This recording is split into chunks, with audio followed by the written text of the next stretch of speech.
Muchas gracias, senador presidente. Adelante, senadora. Vamos a compartir con ustedes algunas reflexiones del fondo, del origen de esta reforma en un primer momento. No cabe duda que ya están prefigurados los principales rasgos de un nuevo régimen en nuestro país. Separar el poder económico del poder político es un objetivo que da contenido a uno de esos nuevos rasgos característicos de este cambio de rumbo. Por fin tenemos la oportunidad de debatir en una segunda etapa y resolver en este pleno del Senado el dictamen de las diversas comisiones unidas para reformar el primer párrafo del artículo 28 de la Constitución, que significa simple y llanamente elevar justamente a rango constitucional la prohibición de la condonación de impuestos. En el antiguo régimen, la búsqueda del poder político estuvo directamente asociada al compromiso de eximir a los grandes capitales de pagos de contribuciones. Ello controvirtió el principio fiscal de universalidad de las contribuciones, como la obligación de todos los mexicanos a contribuir al gasto público de manera proporcional y equitativa, así como también el principio fiscal de rectoría económica y de justicia tributaria que regula en México la condonación de impuestos, previsto en el artículo 39 del Código Fiscal de la Federación. Voy a obviar los numerales de ese artículo del Código Fiscal, pero que en esencia especifica en cada numeral las condiciones en las cuales de manera relativa se pueden dar las condonaciones de impuestos. Sin embargo, y este es el tema central de hoy, la práctica de condonación de impuestos se fue institucionalizando y generalizando no en función de lo que marca ese Código Fiscal, sino en favor de grandes contribuyentes sin respetar ese marco regulatorio. Incluso vale recordar que en la Constitución del 17 se estableció una prohibición expresa de las exenciones tributarias. En fin, las condonaciones, compañeras senadoras y compañeros senadores, que se otorgaron en los gobiernos de Felipe Calderón y Enrique Peña Nieto, que es el origen de esta reforma constitucional, entre los años 2007 y 2018, no se efectuaron bajo las condiciones vigentes, pues carecieron de generalidad y abstracción, e impersonalidad. La condonación de impuestos ha sido para el país una práctica perniciosa que se ha realizado de manera desproporcionada e inequitativa entre los sujetos obligados al pago de estas contribuciones y, por tanto, no ha cumplido con el fin para lo cual se previó en la ley, que era evitar la desaceleración económica en situaciones de crisis generalizada. Desmantelar este esquema de privilegios fiscales, que quede claro, para este grupo selecto de contribuyentes, es el objetivo de esta reforma constitucional. Por eso no debemos nosotros de quedarnos en esa trampa de si el punto y coma, que si la coma, porque en esencia el objetivo es justamente subir a rango constitucional el tema de la condonación de impuestos, porque eso no estaba en la Constitución.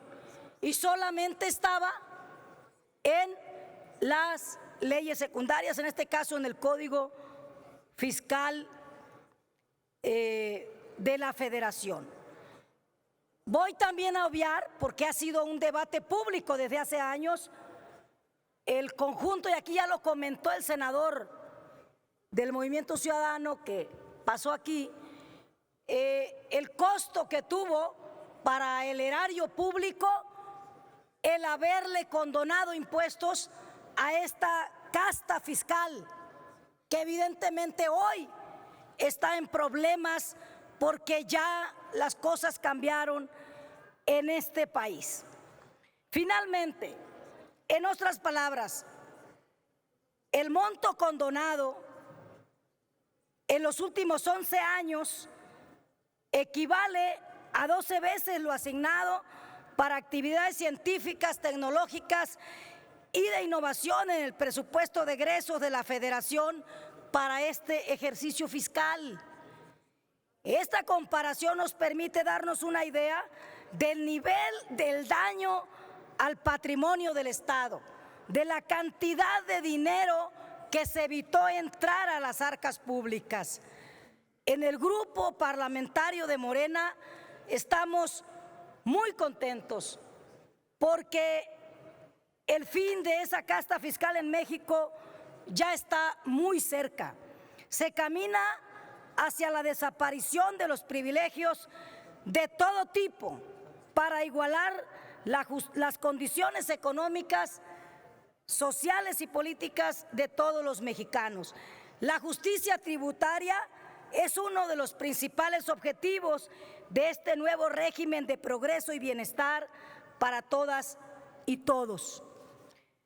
Finalmente, compañeras senadoras, compañeros senadores, que no se confunda nadie, que no se confunda nadie.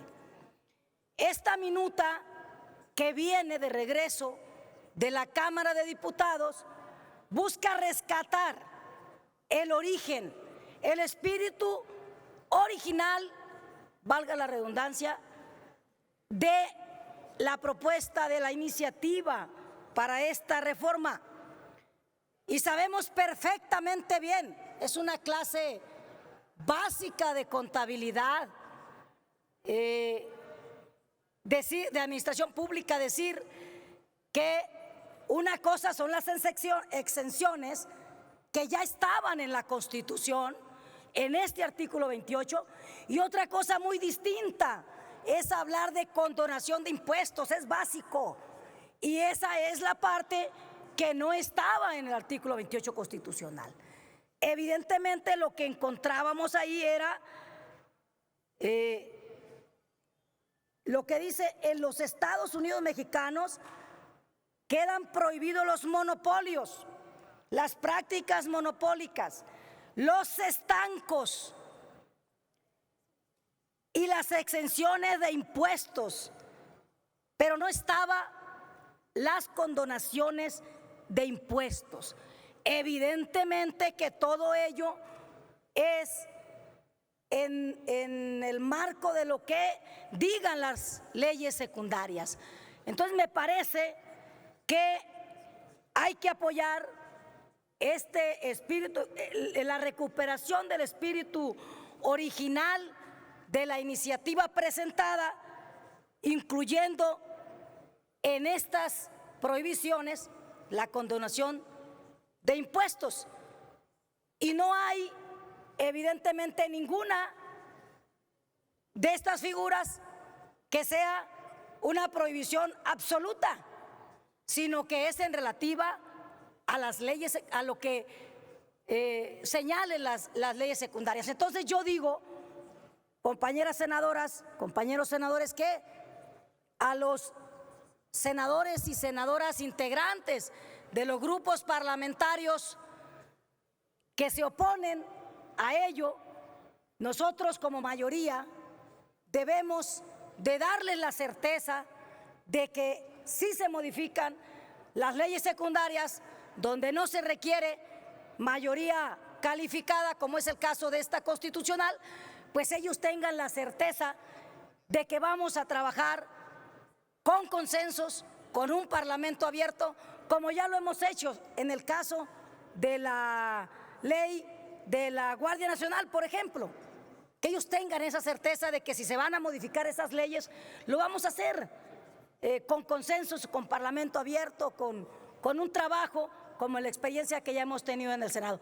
Porque creo que en buena parte esas dudas, esa incertidumbre de los senadores y senadoras de la oposición que no quieren acompañarnos en esta reforma constitucional, tiene su origen en eso, y me parece que es legítimo que ellos tengan esas dudas, y como mayoría tenemos la obligación de darles la certeza de que vamos a llegar a consensos en la eventualidad de reforma secundaria en esta materia. Muchas gracias.